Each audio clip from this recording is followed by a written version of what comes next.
दोस्तों 2.5 साल से पूरा देश पलकें बिछाए इंतजार कर रहा था। सिर्फ देश ही नहीं बल्कि विदेशों में रहने वाले लोग भी इंतजार कर रहे थे कि भारत की सबसे बड़ी जांच एजेंसी सीबीआई एसएसआर और दिशा सालियान केस की जांच कर रही है तो उन्हें इंसाफ जरूर मिलेगा।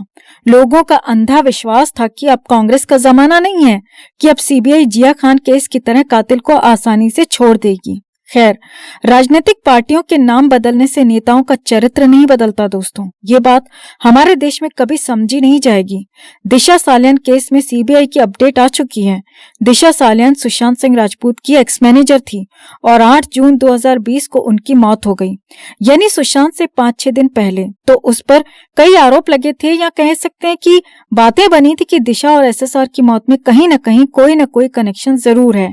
दिशा 8 जून 2020 की रात मुंबई के मलाड में अपने फ्लैट वाली बिल्डिंग से नीचे गिरी या गिराई गई और उसकी मौत हो गई।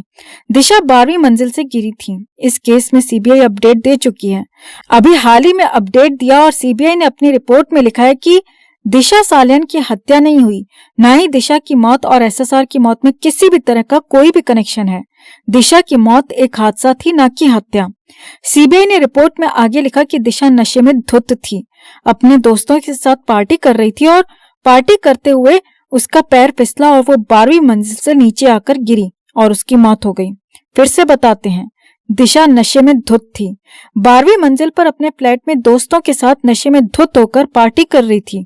उसका पैर फिसला और वो 12वें फ्लोर से नीचे आकर गिरी और उसकी मौत हो गई। ये सीबीआई की रिपोर्ट में लिखा है। लेकिन सीबीआई की इस थ्योरी में बहुत सारे झोल हैं। क्या दिशा का फ्लैट किसी मटके टाइप जगह पर बना हुआ था, मतलब एकदम गोल मटोल जगह पर, कि फ्लैट में पार्टी करते हुए पैर फिसल गया और नीचे गिर गई? दिशा का फ्लैट 12वें फ्लोर पर था। क्या इतने ऊंचे फ्लोर पर बने हुए फ्लैट में कोई रेलिंग नहीं होगी? इतना ओपन स्पेस था कि नाचते गाते पार्टी करते हुए इंसान सीधा नीचे गिर जाए? मतलब ये कहाँ का लॉजिक लग रहा है कि एक लड़की अपने फ्लैट में पार्टी कर रही है बहुत आराम से, और चलो मान लिया कि वो नशे में थी, तो भी वो पैर फिसलने से 12वें फ्लोर से नीचे कैसे गिर सकती है? सीबीआई को बताना चाहिए कि दिशा जिस फ्लैट में पार्टी कर रही थी, क्या वो किसी फुटबॉल की तरह था? सीबीआई की ये रिपोर्ट ऐसी है कि बस लिख दो। क्या लिखना है, कैसे लिखना है, कहाँ लिखना है, नहीं पता, बस लिख दो। लिखकर अपना काम खत्म करो। भले ही मौत की जो वजह बताई गई है उसका कोई लॉजिक हो या ना हो, कोई फर्क नहीं पड़ता।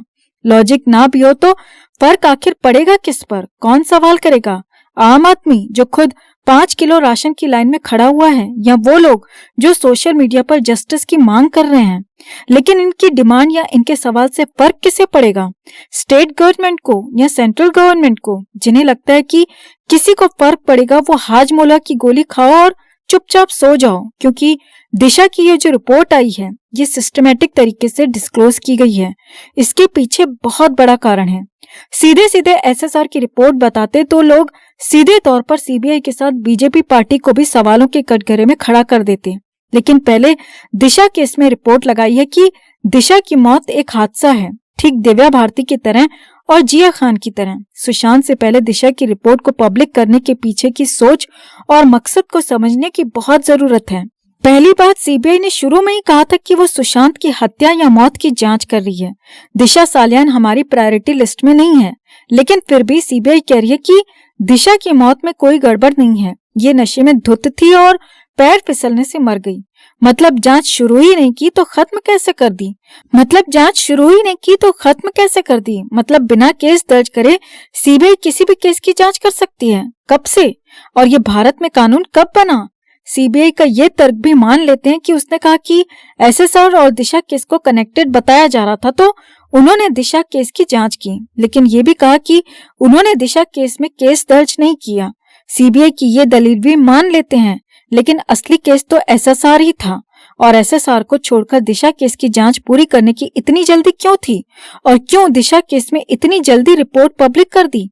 मतलब पहले एक सिस्टमैटिक तरीके से एसएसआर का केस था, तो पहले जो रिपोर्ट आनी थी वो एसएसआर की रिपोर्ट आनी थी। उसके बाद दिशा केस के बारे में बताया जाता कि हमने एसएसआर के साथ दिशा की भी जांच की, तो इन दोनों का कोई भी कनेक्शन नहीं है। लेकिन एसएसआर केस की रिपोर्ट अभी भी पेंडिंग है और दिशा केस की रिपोर्ट को पब्लिक कर दिया।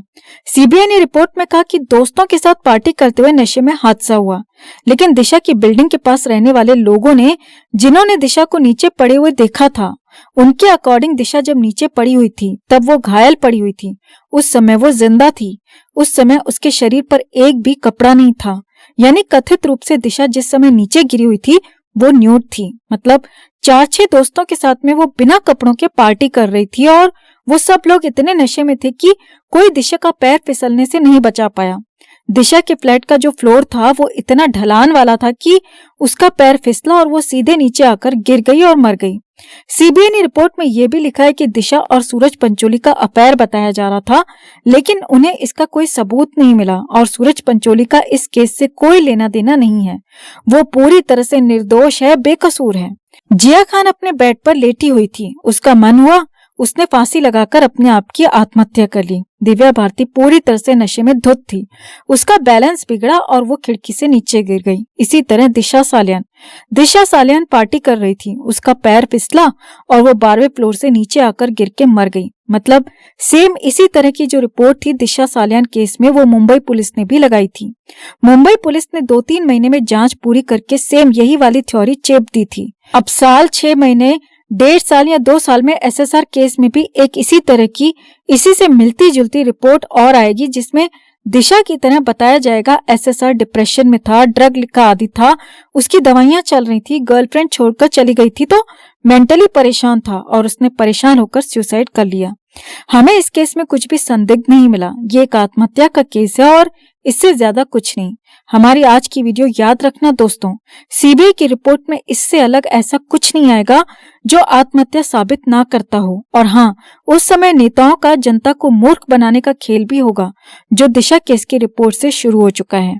नितेश राणे महाराष्ट्र के नेता हैं और किसी समय पर ये कथित रूप से खूब दावा किया करते थे कि इनके पास एसएसआर और दिशा केस के मर्डर से रिलेटेड बहुत सारे सबूत हैं।